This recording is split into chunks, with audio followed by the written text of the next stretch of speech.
Residence degli Ulivi, l'incanto della natura per chi vive in città. Telefono 0962 96 4192 348 01 17 609.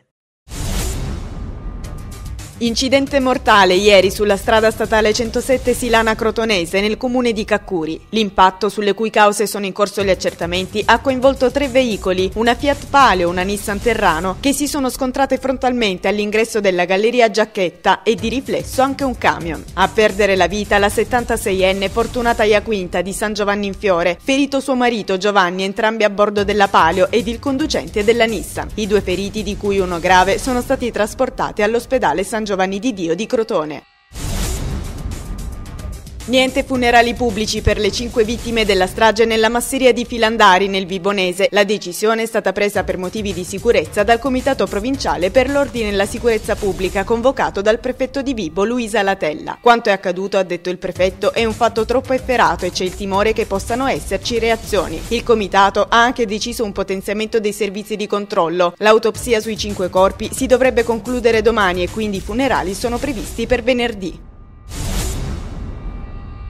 Il sostituto procuratore di Catanzaro, Carlo Villani, ha chiesto una proroga di 6 mesi delle indagini sull'eolico in Calabria che vedono coinvolte 34 persone. Tra gli indagati ci sono l'ex presidente della giunta regionale Agazio Loiero, 2 ex assessori dell'esecutivo di centrosinistra presieduto dallo stesso Loiero, Nicola Damo e Diego Tommasi, imprenditori e funzionari regionali. Le ipotesi di accusa sono a vario titolo: associazione per delinquere finalizzata alla concussione, corruzione, abuso d'ufficio e falso. Consiglio provinciale stamani a Crotone. Si è discusso e molto della ricognizione delle società partecipate, dei conseguenti adempimenti previsti dalla finanziaria e della determinazione dell'indennità di funzione e gettone di presenza dei componenti. Tra gli altri punti all'ordine del giorno l'approvazione del regolamento per l'alienazione del patrimonio immobiliare e presa d'atto dei rilievi della Regione Calabria sulla proposta del piano provinciale di organizzazione della rete scolastica e dell'offerta formativa per il quinquennio 2011-2016. È stato consegnato ieri il nuovo ecografo portatile di ultima generazione destinato all'unità di endocrinologia pediatrica dell'azienda ospedaliera Pugliese Ciaccio di Catanzaro. Lo strumento, del valore di circa 20.000 euro, è frutto di una donazione della Camera di Commercio catanzarese guidata dal presidente Paolo Abramo, che ieri ha presenziato all'evento insieme a Del Garizzo, commissario straordinario dell'azienda ospedaliera.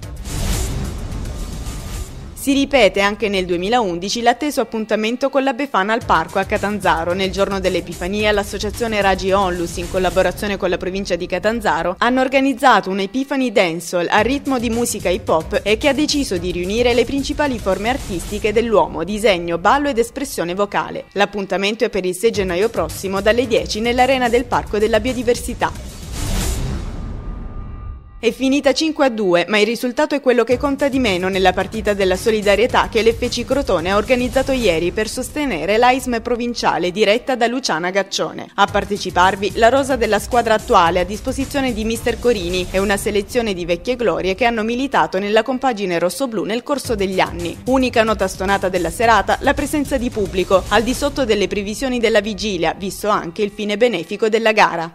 Il clima non è stato dei migliori questa sera, però la serata è andata bene, la gente si sta divertendo, abbiamo rivisto le vecchie cose del Crotone, ci fa sempre piacere rivederle, siamo vicini all'associazione all'AISM, come ben sapete, associazione che va aiutata. Verso febbraio ci aiuteranno nella campagna per la raccolta fondi nazionale per vendere le gardenie dell'AISM, e poi anche Gianni Vrenna ha anticipato prima che ci sarà un progetto molto importante che coinvolgerà tante associazioni di volontariato, quindi non solo l'AISM, ma insomma a 360 gradi per aiutare un pochino tutti.